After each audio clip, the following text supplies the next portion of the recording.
결론부터 말씀드리면 이런 약세장도 결국은 언젠가는 끝나고 혹독한 경기 침체가 오면 주가는 여기서 한 번 더 빠지냐? 아니에요. 근데 그 스태그플레이션 상황에서 가 꺾이고 딱 떨어지는 순간부터 주가가 기다렸다는 뜻이 올라요. 그러면 삼성전자는 과연 전고점을 돌파할 수 있을까? 있다라고 봐요.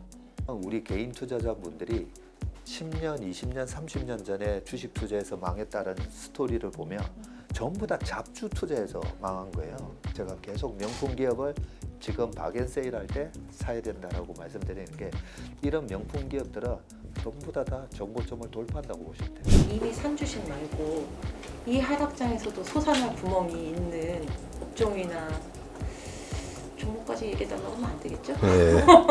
드디어 이제 늑대가 나타나구나. 그 늑대는 리오프닝이라는 늑대구나. 조심해야 되는 거는 대중들이 모두가 좋다라고 할 때가 조심해야 되는 거거든요. 대조 이방원에서 비싸다는 거죠. 안녕하세요. 최슬리 투자자문의 박세익 전무입니다.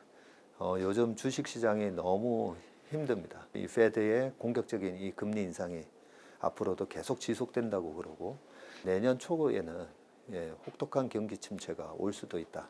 이런 경고의 메시지가 많은데 혹독한 경기 침체에 대한 가능성과 그런 경기 침체가 앞으로 올 경우에는 또 주식시장이 어떻게 변할지, 그게 위기가 될지 기회가 될지 그런 부분에 대해서 오늘 말씀을 드리겠습니다.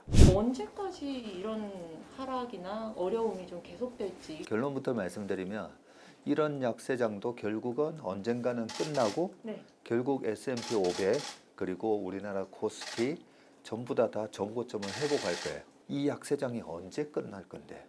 자, 언제 끝날 건데는 최근에 많은 경제학자 분들이나 주식 전략가 분들이 어떻게 보면 그 답을 얘기해 줬어요. 뭐라고 얘기했냐면 경기 침체가 올 거다고 그러죠. 혹독한 경기 침체가 온다라고도 하세요. 올 4분기부터 내년 1분기, 2분기.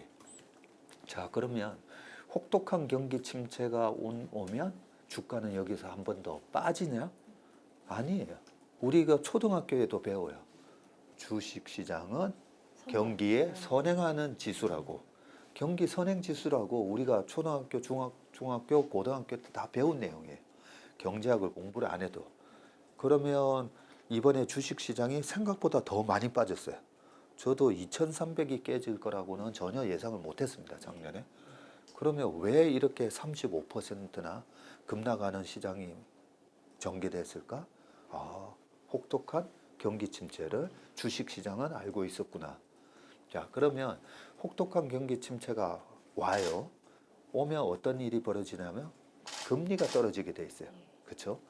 그게 바로 우리가 무서워했던 1980년도 초 스태그플레이션 상황, 그 상황을 지금 제일 무서워하잖아요.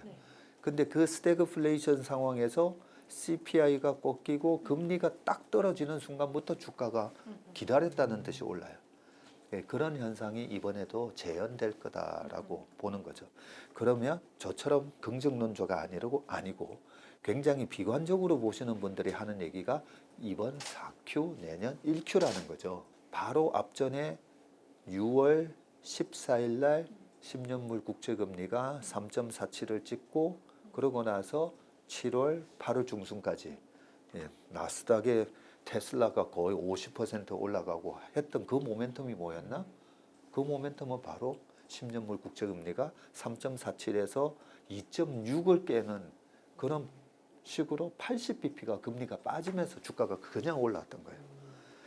그런 모습이 이번 4Q, 1Q에 나타날 거기 때문에 그동안 너무나 답답하고 지루했던 이 약세장이 곧 끝난다는 거죠.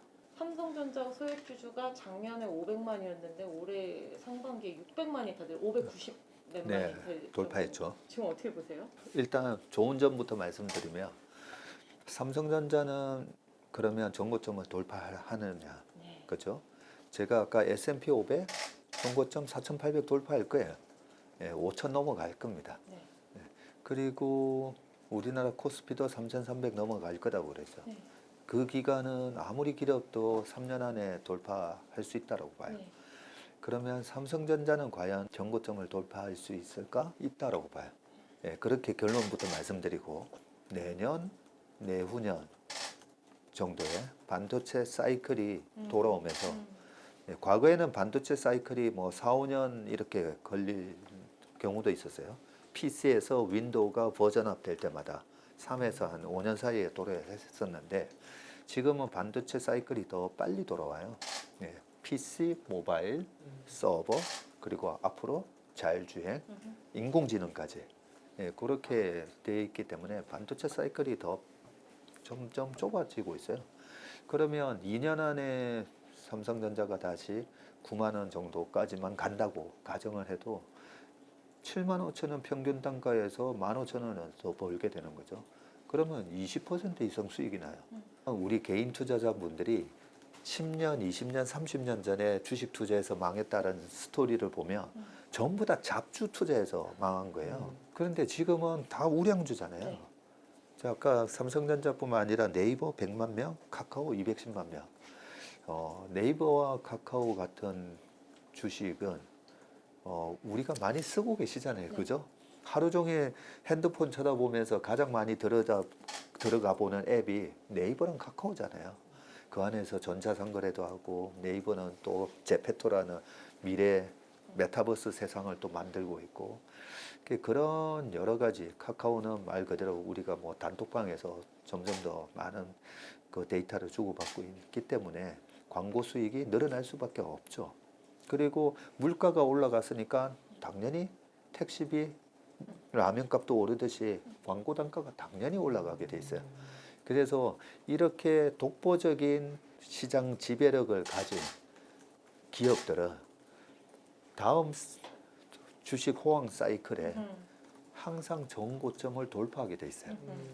그것 때문에 이런 대체 불가한 명품 기업들, 제가 계속 명품 기업을 지금 박앤세일 할 때 사야 된다라고 말씀드리는 게 이런 명품 기업들은 전부 다 정고점을 돌파한다고 보시면 돼요. 이미 산 주식 말고 이 하락장에서도 솟아날 구멍이 있는 업종이나 종목까지 얘기해달라고 하면 안 되겠죠? 네. 지금은 굉장히 디커플링이 되고 있어요. 네. 어떻게 디커플링이 되고 있냐면 주식시장 모니터를 쳐다보면 와 경기 침체가 심각하구나. 네, 그런데 점심이나 저녁 먹으러 밖을 나가보거나 주말에 식사를 하러 외식을 하러 나가보면 야 드디어 코로나에서 벗어나면서 이제 엔데믹이 되고 리오프닝이 시작되고 있구나. 우리가 그렇게 기다렸던 리오프닝이 드디어 시작되구나라는 걸 알 수가 있잖아요.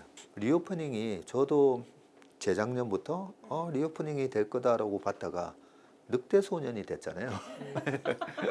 아니 뭐야 2차 팬데믹이 이렇게 강하게 올 줄이야. 또 일본 같은 경우에는 이제서야 방역을 해제하고 있잖아요. 늑대 소년한테 3번 속다가 마지막에 진짜 오잖아요. 네.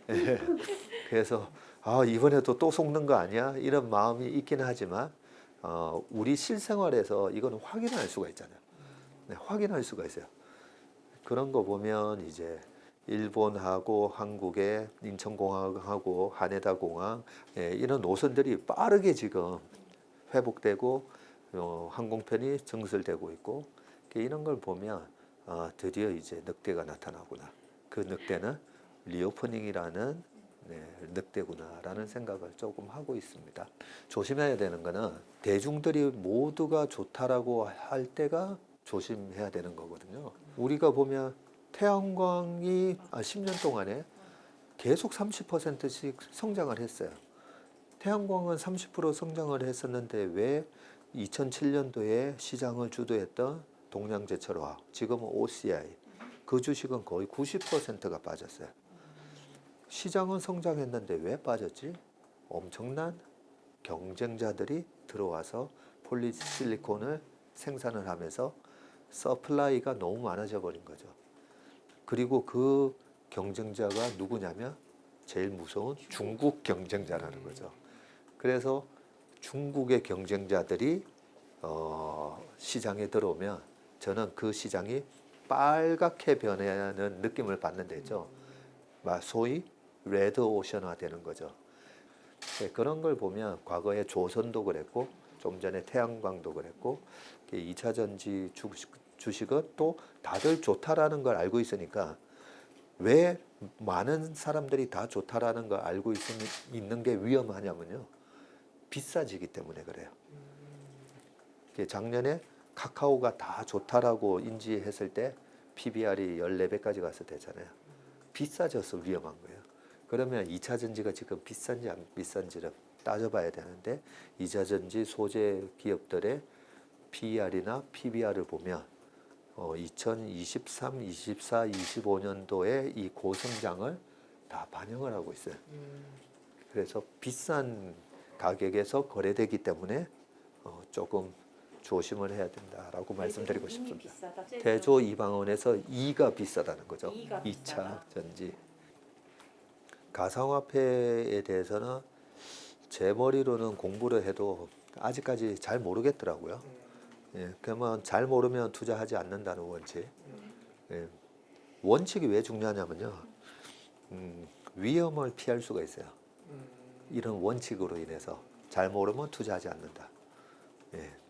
그런데 최근에 제가 만난 20대 두 청년이 작년에 가상화폐에 대해서 아주 자신감을 갖고 내가 앞으로 큰 돈을 벌 수 있을 거다라는 아주 자신감을 가진 청년 2명이 이번에 가상자산으로 둘 다 날렸다 그러더라고요.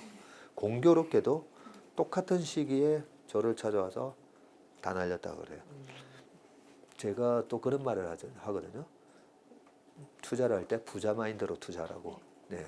부자들은 변동성이 막 심하면서 고수익 나는 거 안 한다고. 네. 싫어한다고. 네. 그래서 우량 자산으로 오히려 안정적인 수익을 내는 걸 좋아하지 변동성이 막 큰 데 들어가 가지고 왕창 터졌다가 왕창 벌었다가 이거는 부자들이 하는 투자 방식이 아니라는 거죠. 그런 거를 생각을 해보면 아직까지도 가상화폐의 변동성은 저나 저희 고객들한테 투자를 한번 해보시라고 얘기하기에는 변동성이 너무 커요. 그래서 정말 가상화폐에 대한 저보다도 100배, 1000배 많이 공부하신 분들은 웬만하면 좀 우량 가상화폐 시총이 가장 큰 거 중심으로만 매매하시라고 말씀드리고 싶습니다. 하다 보면 변동성이 심한 걸로 이렇게 옮겨가게 돼 있어요. 왜냐하면 사람은 도박성이 있는 걸 좋아하거든요.